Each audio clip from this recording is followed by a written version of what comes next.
going on, y'all? You already know this is it's your boy BABYBOY. This is another edition of Stay Dreaming podcast right here on Spotify and all the other featured platforms. Today is Friday morning, 7 a.m. St. Louis. Walking down the street, just a lot on my mind today. I'll say it. All right. Anyway, I have a lot I have to get off my chest. Before I talk about today's segment called "Life is Hard, but My Faith is Stronger," I want to give a shout out to Young Thug, man. He's finally free, but he's on 15-year probation and stuff. Only thing I gotta say about that is, my advice to Young Thug is just focus on your music, stay on the right path, keep God and Jesus with you at all times. Focus on your family, stay the fuck away from the streets, stay away from the BS, because now you on monitor for 15 years, if not more. So my advice to you is try to stay strong, stay positive, get your money, feed the fans, great music, stay away from the negativity, because the negative cloud of your life can bring you back to the darkness, and I'm telling you, you don't want to go back there. So my advice is just be very careful out in the streets, be careful everywhere you go, make better decisions, eliminate all the fake motherfuckers, you know what I'm saying? Because you can't trust no motherfucking somebody, especially in the music industry. You can't trust nobody. None. Not at all. I'm telling you, you can't trust no motherfucker. Because one thing I learned is when people think they love you and they there for you and they by your side and they act like they have to help or do this or that, in reality they're not gonna do shit for you. They're just gonna leave you dead. You know what I'm saying? When I say several times that I don't really have a family, I have my own family to worry about and focus on. I meant that because my J1 family isn't there for me. And when I mean my day one, I'm talking about the people that I grew up my whole life. They're not there for me, and they're not going to be there. Not saying that they don't love me or anything. Not saying they don't care. It's just when it matters most, they're not there. And they're not going to be there. Which is up, but, that's just life. Life goes on, I guess. It is. 2024 is by far the worst year of my life. If not the worst year of my life. This is probably the worst year of my life. Since 2009. 2009 was by far the worst year of my life. That was the year that I think that was the year my grandma passed away, I believe. On my mom's side, she passed away that year. If I'm not mistaken, I think it was either 2009. I think it was 2009. And it was the worst year of my life, and not having a job, going through heartbreaks of relationships I was dealing with, and dealing with fake people and all that stuff. The same shit happened then is the same shit happening now. I lost a lot of friends. I lost a lot of family support. My mom passed away. My childhood friend that I grew up hanging out with and shit, who was like a brother to me, like a cousin that I always wanted, basically. He passed away, I think, a month or two later. So rest in peace to him. I want to give a shout out to Terrell, better known as Sean Paul. Rest in peace to you. My condolences goes to his family, friends, loved ones, kids. They're going through it just as hard as I am. Losing my mom was the worst moment of my life. If not the worst moment of my life. It was probably top three to me. Number one. Losing my grandmother on my mom's side was hard. She was little when it happened. I remember seeing her last time in when they were taking her away to the ambulance when I was living on the north side. That was probably the worst moment of my life. I didn't get to say goodbye or nothing. It was hard for me.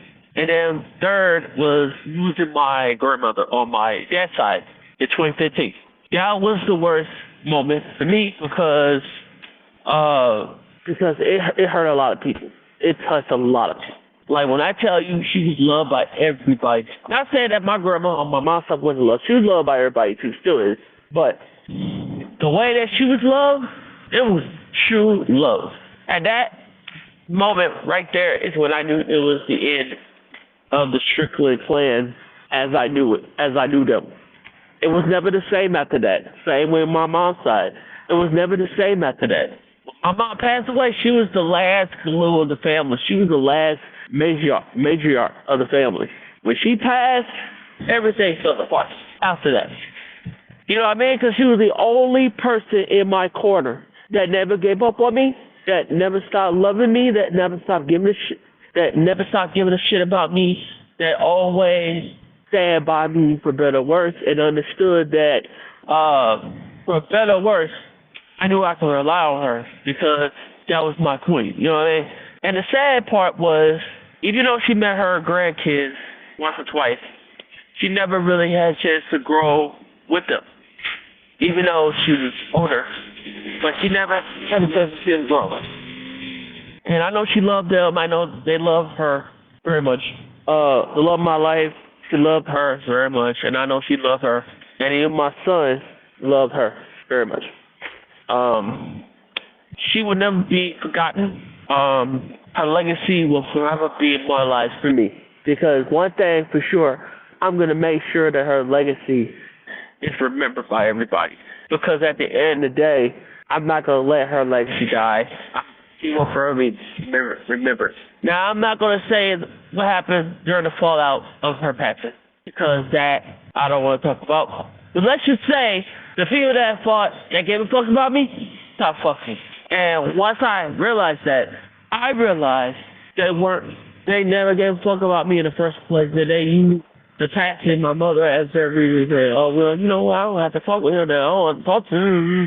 Shit like that. So, I'm just keeping it 1,000, you know what I'm saying?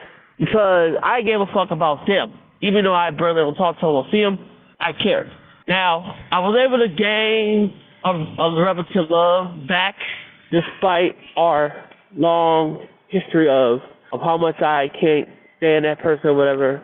The love returned. So that's all I gotta say about that. And that's one of my cousins. Shout out to Erica, who's been very supportive during my hardest time. By far the worst year of my life. By far the worst moment of my life. By far the scariest moment of my life. Like seeing my mom laying there, rest in peace, and no longer opening her beautiful eyes, and you know, just seeing her smile and giving her hugs and kisses, and just talking with her, and you know, just hearing from her. I'll never get that moment again.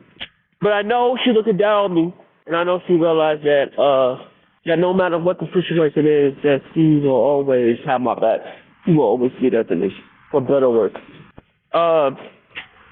So, rest in peace to my mom. I love you eternally, deeply, cherishly, and unforgettably to the end of time.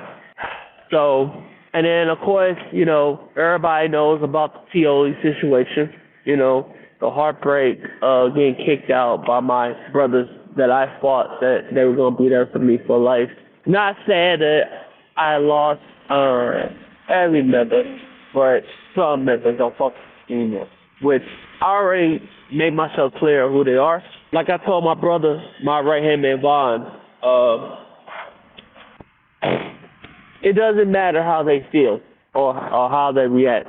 Brothers don't leave brothers behind.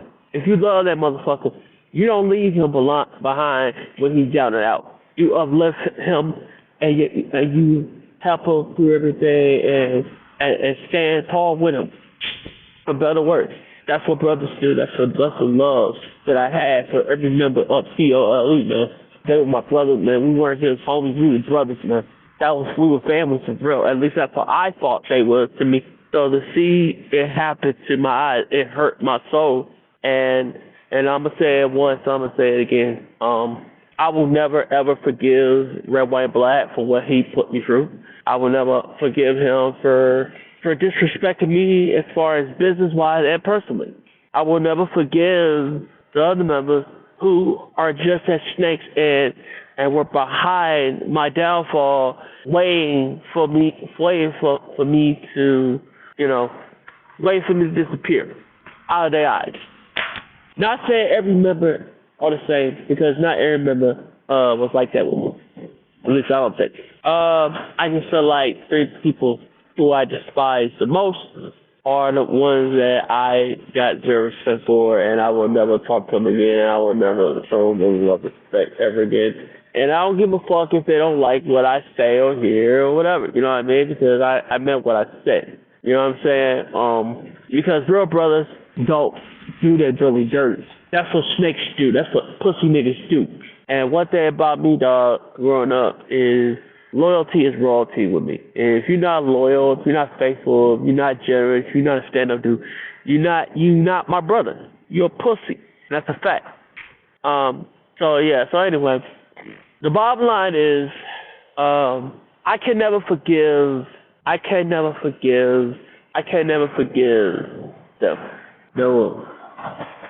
So even though life is hard, but my faith is stronger. So that's what today's episode is about. Right now, me and my family are going through the worst moment of our lives, and we're trying to stay strong. We're trying to make it through. We're trying to go against the barrier, the challenge, whatever you gotta do to put this together. Because family is everything to me. Because they all I have, honestly. They really are. They're the only people I have that I can trust, that I can rely on, that will support me 1,000%, and no damn it's not the other lead.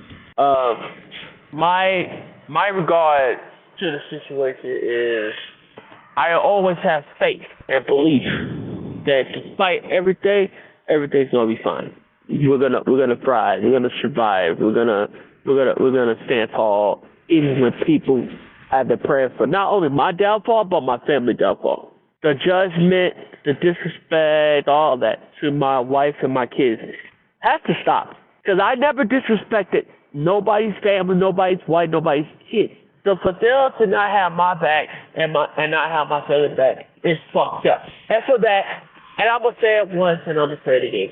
And something that I tell you, there is an end. You do overcome the stars, and we do survive, and we stand tall like I said we're gonna do. And it's a fact. It's a guarantee. It's a statement. You can take it for how you want to take it. And this goes to family that stop fucking with me, friends that stop fucking with me, and people that never gave a fuck about me and think that they can come back in my life thinking it's all beautiful and shit. I'm not speaking on certain friends that I still fuck with to this day that still got love for me, because I still have a couple friends that still love me, they're still there for me, despite what I'm going through. They're still there for me, and they still here for me. I'm not speaking on every reptile, because not every reptile is fake and all that. I'm speaking on the people that are that and more. Do not call me. Do not text me.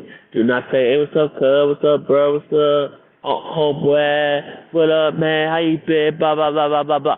Do not act brand new and think I ain't forgot about what you put me through and what you put my family through.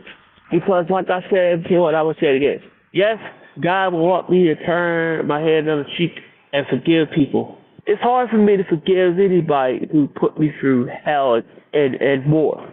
And most importantly of all, allowed me and my own family to suffer and not help us get back on our feet, let alone be a support system to us when we know we need it. Because guess what?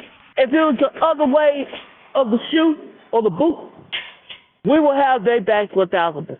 We're not going to let them suffer. We're not going to let them be homeless. Because here's the thing, and I'm going to speak about certain members. I'm not going to talk about everyone. When they were struggling, they were down and out, guess who allowed them in our home? Me and my mom's home. My mother did. I did. Now that I'm suffering, I'm struggling, I don't get the same in return. That proves my point. And I'm talking about people. I'm talking about mothers and fathers who had 3 or 4 kids or one. I don't get the same in return. So for that, I can never forgive them for that.